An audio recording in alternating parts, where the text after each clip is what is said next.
Hey guys, welcome to my video. Today I'll be reviewing the third quarter of A Bad Batch, so that's episodes 9, 10, 11, and 12. To review this part of the show, I'll talk about what I think is good, what's bad, and what's ugly about it. Like my last video where I did this, just know that I won't really be talking about the 4 episodes too much as individuals, but more of the 4 as a whole, and how they tie into the whole season so far. And also, as usual, please be aware that this video will have full spoilers for The Bad Batch so far, so please don't watch this video if you haven't seen The Bad Batch up to episode 12 and don't want spoilers. Anyways, I thought this third quarter of The Bad Batch was even better than the last one. To start off talking about what I liked about this chunk of the season, it felt much more cohesive in episodes 5 through 8.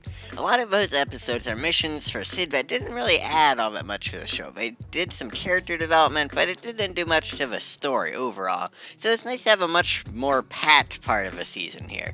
The only episode in this chunk that was a mission for Sid was episode 10, Common Ground, but I still thought it was a great episode since it brought up some ideas of standing up and fighting against the Empire that I have a feeling are going to come back soon, and maybe we'll even see that in this season.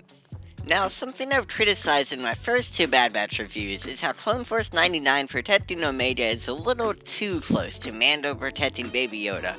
I've actually come around to that element of the show, believe it or not, because Omega has differentiated herself so much from Baby Yoda.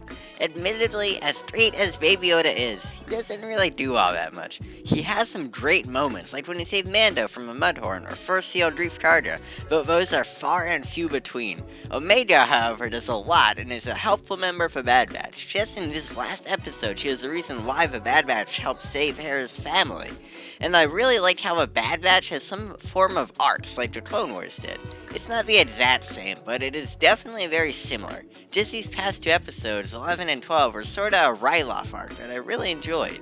And I thought it was smart, more or less leaving Clone Force 99 out of episode 11. It gave us a chance to care more about all the characters on Ryloth. We already cared about Hera, but some of her family members and just all the characters there, I don't know, I didn't really care about them too much, but after having a whole episode devoted to them pretty much, I thought they were great.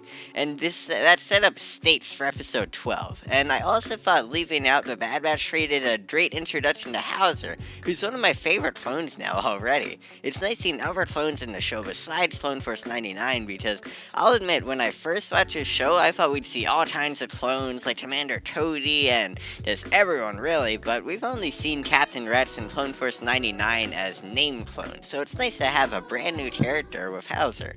And it was nice seeing Hera and her family in the Bad Batch. We saw Kanan in the very first episode, so it's really cool that the Bad Batch helped shape both Kanan and Hera into the people they are in Rebels. It's just a fun little detail. I've noticed that the music makes this show so much better, especially in these 4 episodes. The music can make it seem like 10 times better. Just in this previous episode, a lot of the action wouldn't have been the same without this great music. I loved when they played Omega's theme, but slightly differently when she was blowing stuff up with Hera. And I've said it before, and I'll say it again, I love the stakes of a Bad Batch. This isn't a show where we know the main characters will be fine because we haven't seen them anywhere later on the timeline yet. There's a chance of a main character dying in every single episode, which is scary, but it keeps me interested in the show. And just in general, I loved how these 4 episodes kept me interested. There was always something in an episode that had all the Star Wars YouTubers talking. Like after episode 11, everyone was talking about if Orn Free Taa survived Crosshair shooting him or not. That kind of stuff is fun to watch, and it keeps me excited for every episode, and I'm sure other people are that same way. And I guess the people behind the show know how it works. They've got to add something that gets people talking, and then that builds interest, and it's just a really good idea. I liked it a lot. I'm not a huge fan of how quickly Omega came back from the Bad Batch after Cad Bane took her. She didn't really feel lost, since there was an entire episode pretty much all about her escaping, so we saw her. It wasn't like we had a few episodes of a Bad Batch without her there, because then she would really feel lost. That was an entertaining episode, seeing her break out and everything, but it made the dramatic ending after episode 8 somewhat of a waste. Why even have a character get taken if they come right back next episode? But one and only thing I really disliked about these 4 episodes was how Omega steals the spotlight for the rest of the Bad Batch. I think Omega is great, but she gets so much development devoted to her, it makes other members of the Bad Batch like Tet and Echo feel almost secondary. Each character does have their own moment, but some get many more moments than others. Even though we see the Bad Batch in the Clone Wars without Omega, I don't think that was enough development for them, and Omega getting a lot of development instead of them is a big weakness of a show. This is a weird situation because on one hand, I love all of his character development for Omega, but on the other hand, I wish we saw more from other characters. I just really feel like the people behind this show thought that since the Bad Batch got 4 episodes for him, I think it was 4 in the Clone Wars final season, that was all the development they needed, but they needed more than that.